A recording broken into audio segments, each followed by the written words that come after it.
Hello and welcome to episode 72 of Handgun Radio. I'm your host, Ryan Machad from the wild woods of central Maine, and this is your home for all the news, information, and discussion in the handgunning world. This week, I'm joined by Weerd to discuss the Kahr brand of handguns and my new 9mm single stack. So as always, Handgun Radio is brought to you by the Firearms Radio Network, and we were supposed to have TJ on with us tonight, but he is unfortunately feeling a little under the weather, so he's going to pass this week. So he did include a little paragraph for me to read about his handgun, his Kahr, so we'll talk about that in the main topic. So how you doing, Weerd? I'm doing good. How you doing? Not bad. Got myself a new gun unexpectedly. Oh, yeah. So we'll bring that up there. I know the listeners can't see this, but for anybody watching live, Kahr CM9. It's a great little 9mm. I'm really happy with it. So partly Weerd was to blame for this, as also TJ and Chad over at the Firearms Insider, because I had really overlooked the Kahr handguns when I was looking for one. So we'll talk about that more in the main topic. So we're heading to the week in review. Weerd, what'd you do this week?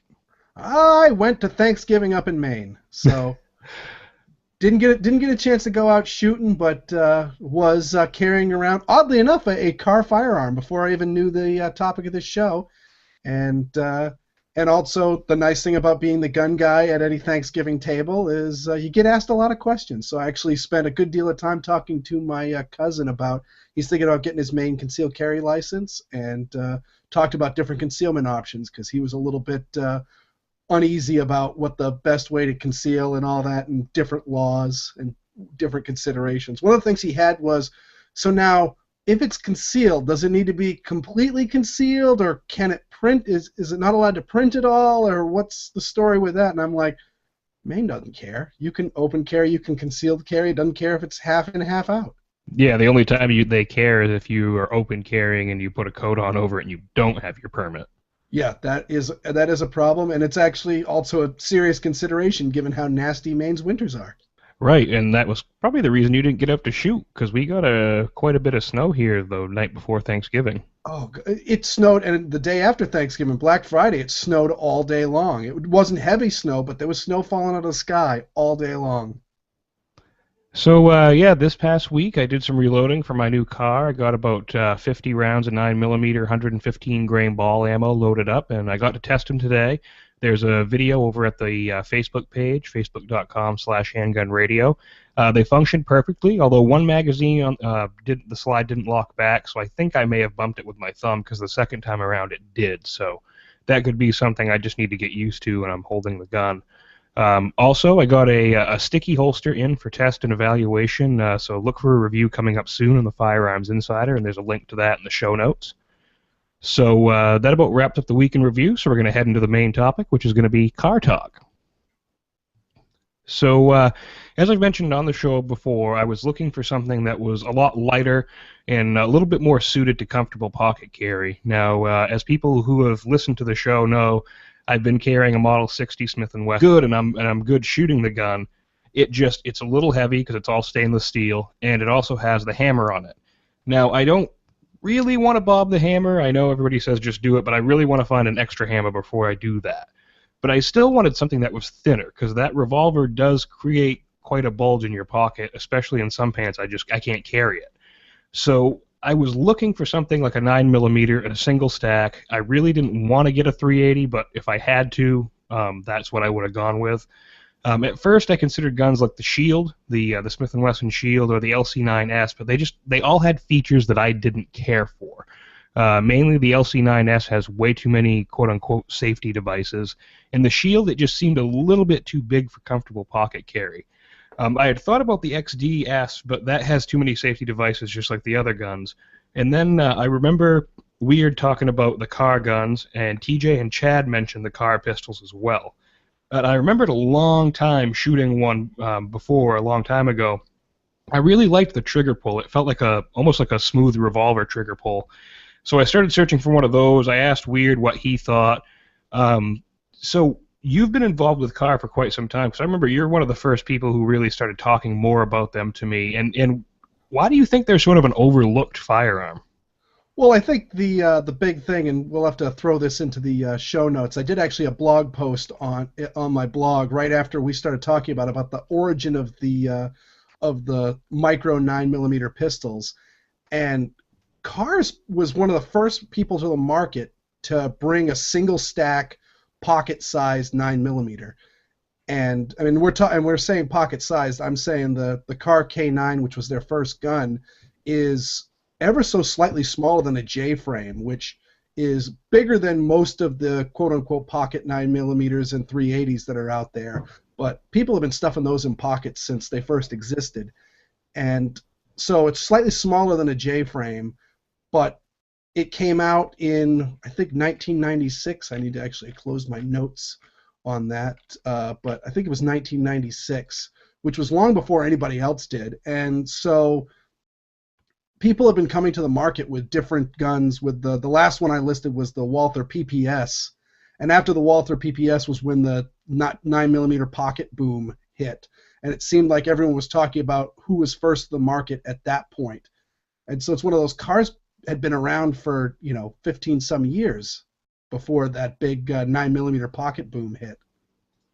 Well, I mean, you know a lot of people who basically really jumped onto the 380 bandwagon, people who had carried J frames for years. And Kahr had already been around, like you said, with a really ultra compact 9 millimeter, because that was one of the reasons that Justin Moon, the guy who owns the company and designed the first Kahr handgun, that's the reason he said he got into it, because he got his concealed weapons permit and he didn't find any small 9 millimeters. So I mean, the first Kahr was started according to the Wikipedia page here in 1995. So you figure in 1995 we didn't have nearly the amount of concealed carriers in the United States that we do now. Yeah, that was just at the start of the concealed carry boom that happened after the '94 assault weapons ban. Right, and most of the people that back then you're either going to see them carrying a J frame, even like they do now, really, or some guns that are in 380 that are the size of guns that really could be 9 millimeter. I mean, have you ever compared a PPK to a Kahr handgun? My PM45 is the exact same size as my Radom P64. It's a little bit thicker, but all the dimensions are exactly the same. Right, so you're looking at a huge downsizing of a service caliber handgun, which for when it came about was really a huge advance. But Yeah, I mean, so you look at what was the one they started out with? Was the K9? Was that the first one that Moon yeah, invented? yeah. Let's dive into the Kahr decoder ring for real quick. Is Kahr has Smith and Wesson's got a couple of naming considerations, but they're really hard to keep straight in your head. And Glock just has the numerical system that you really just have to remember what came out after which, because it's just goes up in order. But Kahr is really, really easy to understand. They've got essentially what's a trim level letter, a number, which is the caliber, and then a size modifier, I guess you could say. So they've got K, P, and C. So K would be their all steel guns, and that was Okay. the first guns that they came out. That just stands. The K stands for Kahr. P stands for polymer. That's their polymer framed guns. And C is their most recent line, and that is their I don't know if it's called. I think it's carry. It stands for carry, but it's really their cost saving method. It was everybody else started coming out with 9 millimeters that were cheaper, because the K and the P series are not inexpensive guns. They're definitely much more expensive than what you would think for a gun of that size. I think they're worth it, but they decided to do a few cost saving methods and bring the cost way down on them, and they're great guns. So then you've got, for sizes, you've got nothing, which is their standard, and then you have what is it, the P. Wait, no. Yeah, no, P, yeah, P, and that's compact, and then T is a longer barrel, target, or Okay. tactical. I've heard some people say, but I'm pretty sure it stands for target. So if you've got a TP45, then that's a polymer framed 45, and it's got the longer barrel. So that's a 4-inch 45 polymer frame gun. Now, what about the MK series? Because I'm looking at that as that match. Ooh, I actually don't know the M series. That's Well, I'm looking here on the Wikipedia page because they're listing all the ones you're talking about, and also, Wikipedia take it with a grain of salt sometimes. But you got your CM series, then you have the CW series. Now, I'm wondering what the W stands for because, like, you have the CW9 and the CW9 was the one that was a lot longer. It was a polymer framed handgun, and I saw one of those when I was looking for the CM. well, actually, CW is actually always with that would be just a straight C. There's no C9. It's CW9 or CM9 or CT9. Okay. But so I'm wondering with that MK series, maybe it's the alloy framed series. I think they're polymer, but I'm yeah, look no, I remember seeing those on their website, and I'm not 100% sure which what's what because it's not match because all the K and P series guns have match grade barrels, so I don't know if it would be any more match. well, if any of the listeners know, we'll look it up here, but we'll mention it again. But send in an email, Ryan at Handgun Radio, if you know more about that. And so the one that I got was the CM series, so it's sort of the budget polymer version, right? The budget polymer subcompact. And the one that you have is, or you call her lovingly Eleanor. Eleanor, yeah, because it's not a gun that's legal in Massachusetts. You can't buy them here. So I had to that gun has been all over the country just to get to me. And that was actually started the love of my of cars was I too was carrying a J frame around in the pocket, and it's one of those if I had enough room to carry a reload and things like that, I generally would be carrying my 1911. So if I was carrying a gun in my pocket, it meant that I was, just wearing shorts and a t-shirt, and I may not have an extra pocket to stuff a speed strip in for a reload. And so I was like, okay, so I'm going out with sometimes with just 5 rounds of 38 special. That's better than nothing, but at the same time, that's a very, very little gun to be carrying. And so I said, you know what? If I had a semi-auto, number one, when I do a revolver reload, I reload the gun with my right hand. So I transfer the gun over to my left hand, eject the rounds, and then my right hand loads the speed strip or speed loader into the cylinder. So if I'm carrying the gun on my right side, I'm going to carry the reload on my right side. Or if I've got a shirt pocket or something like that, it might be up high on my left side for kind of a cross draw. But I can't carry a reload, say, in my left hand pocket. But I can carry a reload for a revolver in my left hand pocket because I reload a revolver with my left hand. Right. And so I said, you know what? Seems like a lot better of an advantage. And then I saw this PM45. I was already carrying a 1911, so 45 was a really good caliber for me to choose. I didn't need to buy anything new. I just recently got my first 9mm, so I haven't been in the 9mm game for very long. And so I fell in love with this gun and wanted it so bad, but could not get it. And so was constantly scheming and talking to people about figuring out a way to get one into the state. And finally I got a chance to, and I have not been happier. It's just, or couldn't be happier. It's beautiful. Yeah, I want to kind of get into some of the construction, the design details of the gun, especially because, people think, oh, like someone said to me, and hopefully he's watching Practically Tactical, is like, oh, why don't you just call it Glock Junior? But there are some things in this gun that make it different from a Glock. For instance, for me, I don't like the Glock trigger. This gun has a trigger on it that feels almost like a smooth J-frame.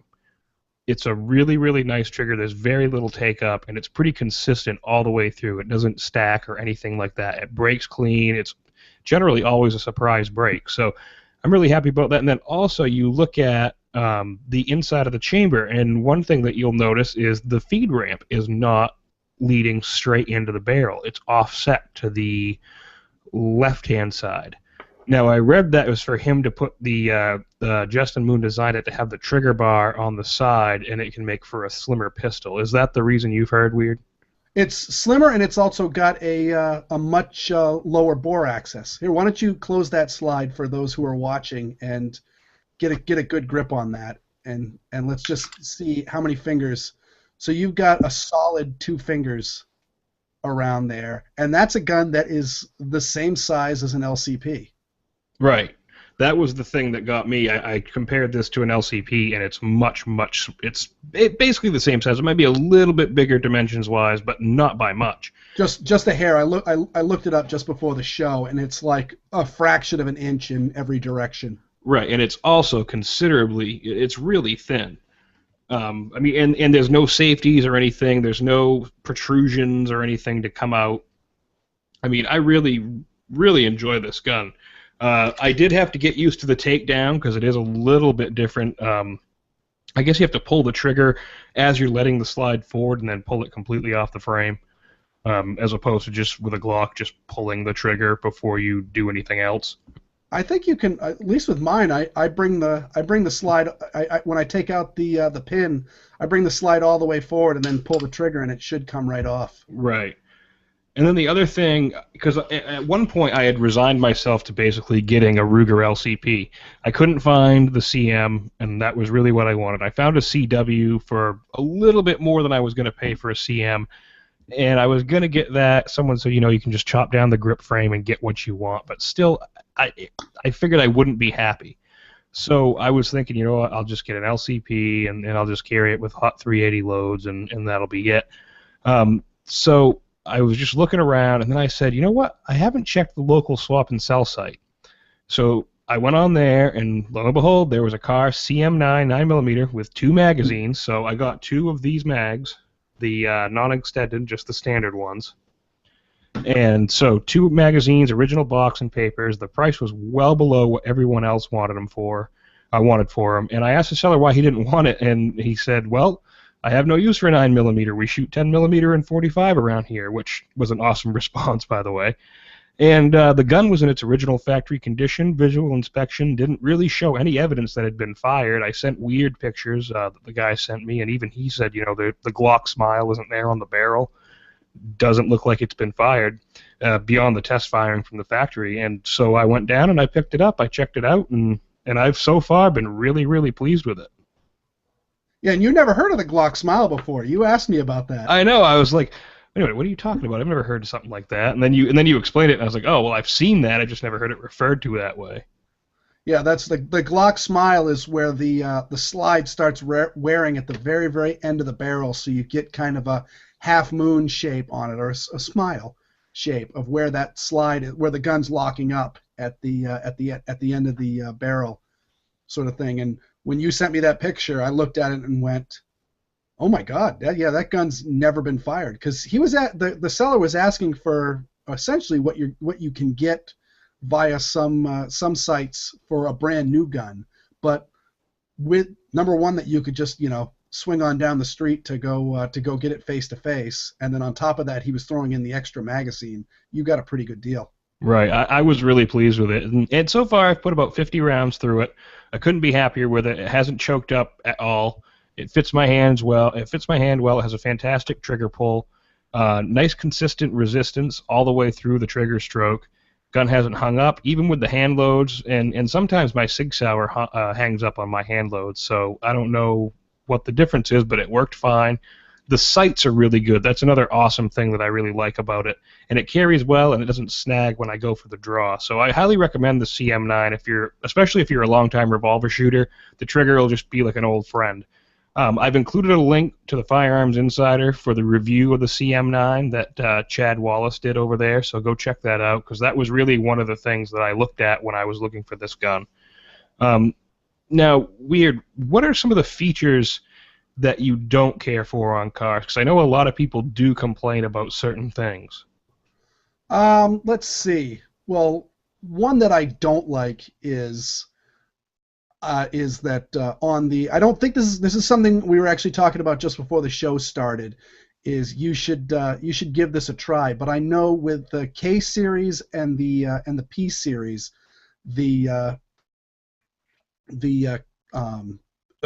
excuse me, the barrels on it are a polygonal grade Lothar Walther match grade barrel, and that's all well and good for target accuracy and all of that, but on such a short gun, it really doesn't seem to be too much of an issue. And actually, on Kahr's YouTube page, there's all sorts of fun videos of Justin Moon shooting pretty much most of the Kahr stable at a 100-yard target, and he's ringing that gong fairly consistently. And even with the CM series, without the match grade barrel, and I just find that with that, it's got an extremely tight chamber. And so I haven't tried this, but I've heard some people who use Kahrs say my blog's kind of become the go-to place for people who are in love with Kahrs, because I'm such a fanboy. But I've heard that some of the steel-cased ammo will jam up in the chamber, and I've had some of my hand loads. When I got my PM45, that was right when my reloading press started really taking a dive as far as it goes, and it needs to get sent back to Lee to get reworked. But I was having some crimps that were not quite as tight as they should be, and so there was a little bit of bell in the case mouth, and so that meant that round would go into the chamber and just did not want to come out. Or I don't think I was even getting him seated all the way, and I was really needing to hammer on the gun to get that round out of the chamber. So right, and 45 ACP isn't that high pressure of a round either. Yeah, I mean, I don't think it's a question. I mean, it wasn't pressure. I don't think I've ever had a problem with like a failure to extract, but the problems I've had are with failure to feed, failure to chamber, and it's always been my fault. The guns never hit my guns. I've got about 1,500 rounds through mine, and it's never had any sort of failure except for what I could account to as essentially my fault, bad ammo.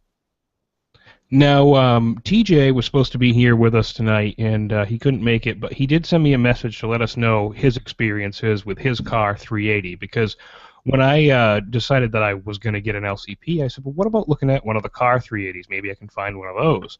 And they are really similar size, but I think I like the trigger probably a little bit better, especially if it's just like the CM9. So TJ said he sold his LCP because he wanted something with better sights and a better trigger. Now, the Kahr seemed to fit that role, and he went with it.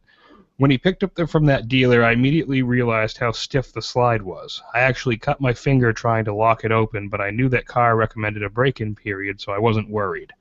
The slide weight actually loosened up from handling it for just a few days, and the first range trip I had a couple of failures to feed and failures to extract during the first 60 rounds. When I shot it this past weekend, it functioned perfectly for about 150 rounds. The only issues I had were 2 stovepipes and the slide not locking open on an empty mag. The stovepipes I attributed to the 2 new 7-round magazines because it only happened the first time I shot each mag, so I feel confident with that. I ended up fixing the slide lock issue by holding a locked thumb grip versus my usual thumbs forward grip. I was very impressed with the accuracy, as I was able to keep most of the rounds on an 11x17 silhouette at 15 paces. In the end, I love my Kahr, and I would recommend one to anyone. Just remember the break-in period, and it'll be great. Now, I've heard a lot of people complaining about the break-in period, but really, if you're going to carry a handgun for self-defense, any gun needs to have some sort of a break-in period so you feel comfortable with it. Yeah, no, and actually, you didn't have any problems with it. I haven't really heard too many people. I mean, allegedly you could have some, hiccups and failures to feed, failures to eject, whatever, as the parts are breaking in. The only thing I noticed with mine was after that 200-round break-in period, which, by the way, I did in one sitting with some fairly hot 45 loads. It was almost all my hand loads, which are 230 grain plated ammo going at about 900 feet per second, so it's almost plus P. It's just below that level, and I shot 200 rounds through that gun in one sitting with absolutely no ill effects. And it's I'm a guy that if I shoot 100 rounds through a J frame in one day, I'm definitely feeling a little bit beat up from that gun. So they handle recoil very, very well, especially the Kahrs that are, say, the PM series, where they've got the double recoil spring. That makes a real big difference. I've shot a P9, so that's essentially, it's almost the exact same size as my PM45. They're kind of like Glocks in that when they go up to 45, they suddenly kind of go a size bigger. The P9, almost the exact same size as my PM45, but it actually recoils more just because it's got a single spring in it. Right. I mean, I've been very impressed. The one thing I will note is like the sharpness. They're sharp, and like TJ mentioned, where in his letter there that he cut himself the first time he was trying to open it up.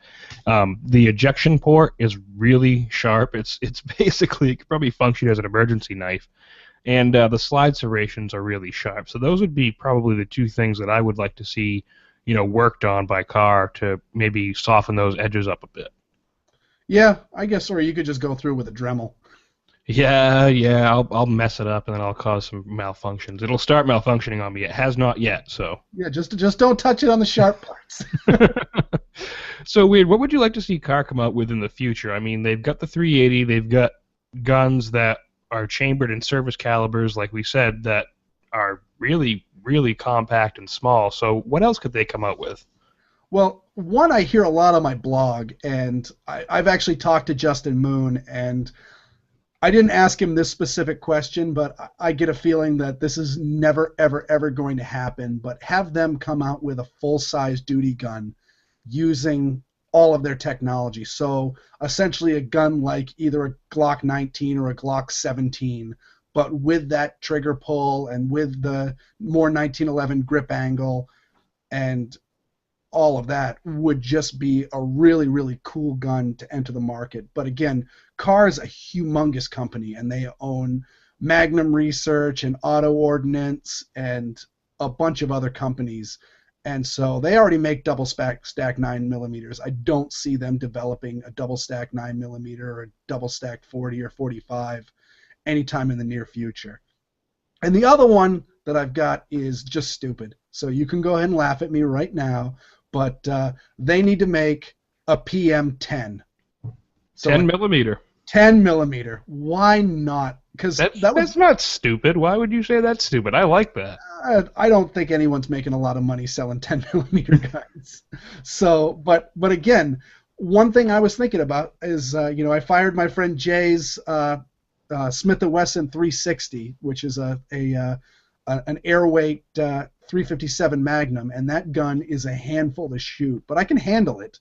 It's not a whole lot of fun to shoot more than, say 20 rounds through, but that's what I kind of expected with this PM45 is first up, it's plus P rated. Every Kahr gun is rated for plus P ammo, so I actually carry mine with plus P 45 ammo, and I thought for sure that shooting 230 grain plus P 45 ACP out of a gun that weighs 19 ounces was gonna be a handful. It was gonna want to twist out of my hand. It was gonna be like handling a live snake, but for something so small and so powerful, that's to be expected. Except it isn't. Like I said, I shot 200 rounds, in one sitting, and it was like shooting 200 rounds through my 1911. They really feel like a much bigger gun because of that low bore access and just that good recoil mitigation. And so they got to do something to make something to be a wild man. And so the wild man, I think, is a 10 millimeter. Or a Kahr and 22 long rifle. I thought that was what you were going to say. No. Oh, all right. Well, that about wraps up the main topics. We're gonna wait. What would you like to see Kahr do?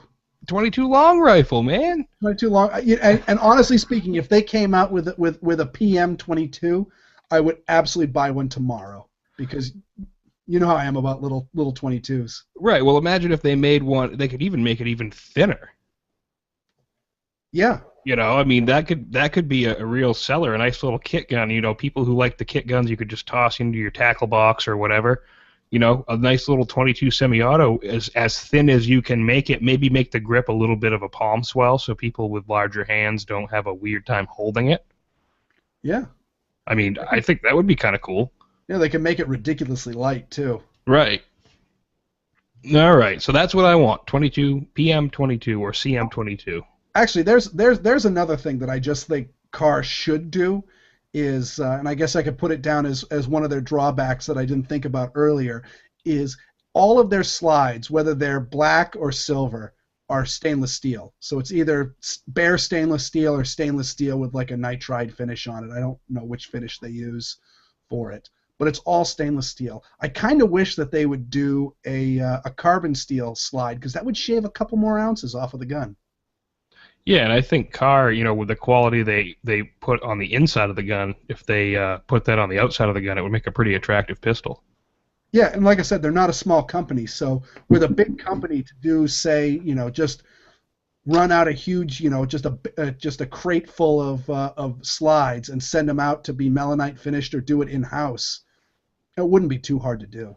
Well, and like the other thing before we wrap this up here, I just want to make note of is one of the cost-cutting measures, besides making it a regular conventionally rifled barrel and rather than polygonal, and other stuff like that for the CM series, was to, rather than do the roll marking that they did on your PM45. I think it's actually laser etching. Is it? I think it is. So this is a roll marked, the one then. Yeah. Because I remember them talking about the lettering on the side of the slide was different on the CM series in order to save money. Yep. So I mean, but that's not unattractive. It's simple. It's Spartan. It's not a big friggin' billboard on the side of the gun, because I can't stand that. And it's just enough to get the point across, and that's it. And even there, that's not that big of a deal. And I'm sure that helps save a lot of money off of it. And I think we've both seen some really, really crappy roll marking, and that is not crappy roll marking. Taurus. Sorry, I couldn't help Send myself hate there. Mail. Yeah, hate mail to Ryan@handgunradio.com. Hey, I'm not bashing Taurus. They just need to stop putting billboards on the side of their guns. So, I love the Smith & Wesson billboards, but that's also laser etching. yeah, Smith & Wesson too. So that about wraps. Smith & Wesson did stop with the billboard, but both of my 1911s are Smith & Wesson billboard series, and I gotta say, I like them. I think it is very, very attractive, and it's attention getting. As long as it's done tastefully. It's not tasteful. It's not tasteful, but I like it. Oh, all right. Well, that about wraps up the main topic. So we're going to head to the Obscure Gun of the Week and the wrap-up segment. So we're into the Obscure Gun of the Week segment, and just want to mention before we get started that Ruger must have heard us talk about the LCR-style long-barreled revolver a few episodes back. Remember, Weerd, we talked about, what was it, the GP100 you wanted to see with the same technology? Exactly. I wanted to see a polymer frame GP100. Yeah. So someone actually sent a message to the Handgun Radio Facebook page or a comment and said, hey, Ruger must have been listening to the show because they came out with the LCR-X with a 3-inch barrel.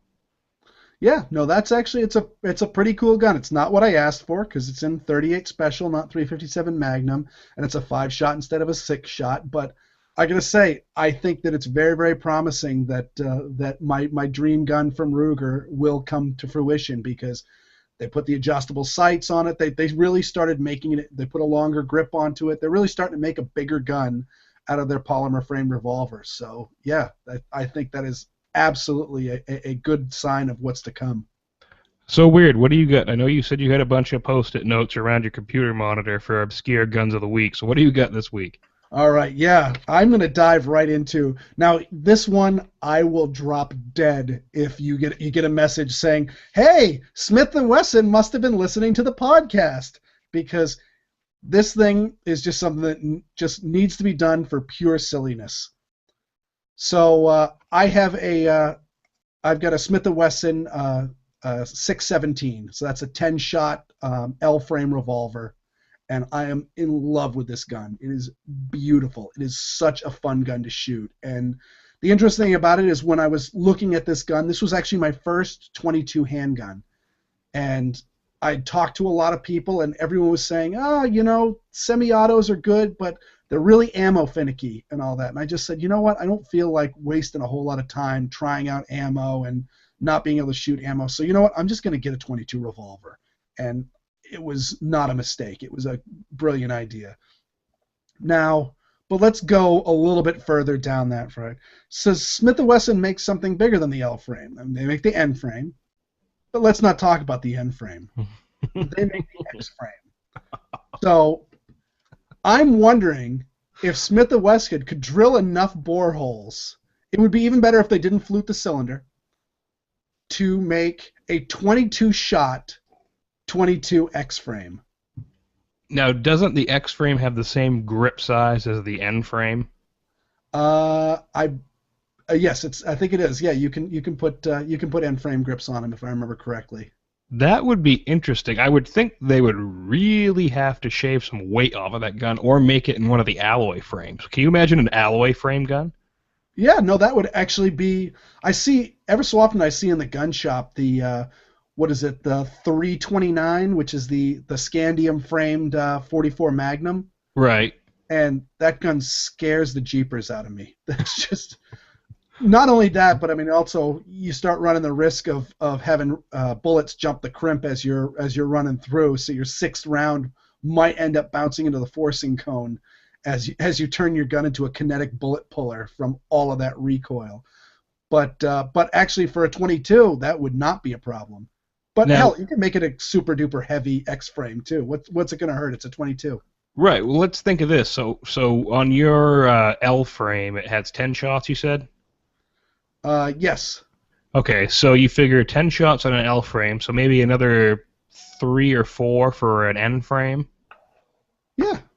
So with an X frame, I think you'd probably get at least 18 in there, maybe 20. I bet you could get up to 22 because I think the X frame is considerably bigger than the L frame is to the N frame. The X frames are you've shot like a 500 Magnum, haven't you? Yeah, Yeah, yeah, they're huge.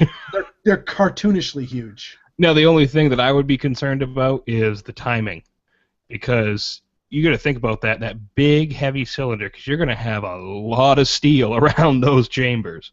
Yeah. Now, think about I think you might encounter some timing issues just because you got that huge rotating mass, and if you've got 22 different bolt locking notches on the outside of that, how does that mass correspond with hitting that bolt when it locks up? Well, that's a question for the engineers. But like I said, I will fall over dead if I see Smith & Wesson introduce a 22 caliber X frame With a bipod. Well, no, you could make it a little 2-inch barrel or something like that. They've got those little bear defense guns. Yeah, those still need a bipod. No, you just need to do some push-ups. Yeah, okay. Oh, so for me, I would like to see North American Arms come out with some centerfire revolvers. I have one of their 22 long rifle mini revolvers, and the quality and the craftsmanship is just astounding with those guns. They're like I really liken them to Swiss watches, basically. And so it would be nice to see North American Arms come out with a revolver in 32 Smith & Wesson, like the old break tops that you see from like Ivor Johnson and stuff. That would be really cool, really high quality version of that, or even in 32 ACP maybe. See if you could do that. Something like that, and either break top or swing out, either or, but with that same high quality that you see on the mini revolvers. It would be really awesome. It'd be a great fun gun to take out, and it could be a deep cover backup gun for those people who like weird calibers like me. Yeah, but yeah, and also you could have, if it was in 32 ACP, you could also have it in 25 North American Arms. Oh, with the neck down bullet. Yeah, exactly. I think your 32. You mentioned the 32 Smith & Wesson, which it's a good idea. It's a great idea, but yeah.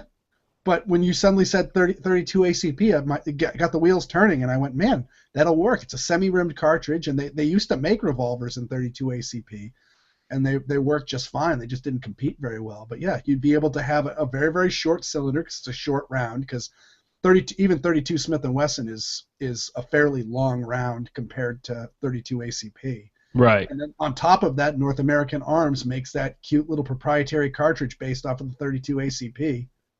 It'd be wonderful. Plus, you'd have extra chamber support at the neck. Right. Well, imagine if you could actually make a convertible cylinder if it's a top break, which I don't know, they'd have to make a pretty strong latch for the 32 NAA. But if it's a top break, or 25 NAA rather, you could actually open it up and unscrew the cylinder and just replace the cylinder, so you could shoot either 32 ACP or the 25 NAA. Except for the barrel. Ruin my ideas every time. Yeah, well, you're not going to see. I don't think you're going to see a top break, because I know they made a very limited run of top break 22s, and they just found it to be altogether too expensive to make. But the Sidewinder would work out fine. Yeah, the Sidewinder became a lot more popular. The top brake one I was really excited for. What did they call that one? I don't even remember. They only made like 100 of them, I think. Yeah, I remember Gunblast did an article on them, and I was like, I am getting one of those, and then it actually didn't happen. Yeah, I really like top brakes. I would think with all the modern engineering, someone could think of a better way to have them lock up, because that was the big issue with why top brakes went away, was the locking system just was not strong enough to hold in the rounds for more powerful cartridges. And so I don't know. I think it could happen. I'd like to see some modern engineering applied to old designs, see what they could Yeah. do. Excellent. So that about wraps up this week's episode. So be sure to support our sponsor, Caliber Coffee, by visiting calibercoffee.net or clicking the banner on the right-hand side of the Handgun Radio webpage for more information and to place an order. Don't forget to shop Brownells using our affiliate link, handgunradio.com/Brownells. Be sure to go like Handgun Radio on Facebook and share it with your friends. It really helps the show get noticed. And leave us a review on iTunes. It helps the show in the iTunes standings. Be sure to listen to all the great shows on the Firearms Radio Network, including the Reloading podcast. There's a link to that in the show notes. Be sure to visit the Firearms Insider for reviews and more awesome content. And if you're interested in writing reviews for the Firearms Insider, please email tj@firearmsradio.tv. Be sure to check out the Firearms Radio Network on YouTube. And Weerd, where can people find you? You can find me in all sorts of places besides Handgun Radio. I'm at weirdworld.com. You can also find me on the Squirrel Report every Thursday, and also at the gunblogvarietycast.com. Excellent. And there'll be links to those in the show notes. And also, TJ couldn't be with us, but be sure to go check him out over at the Gun and Gear Review podcast. He's a guest quite frequently over there. And also check him out at the Firearms Insider. So, Weerd, thanks for coming on. Really appreciate it. And TJ, sorry we missed you this week, so we'll have you on again sometime soon. All right. Good night, Chad. It's always good talking about cars. This was not click and clack. I kind of figured I would get that. So until next week, have fun and safe shooting.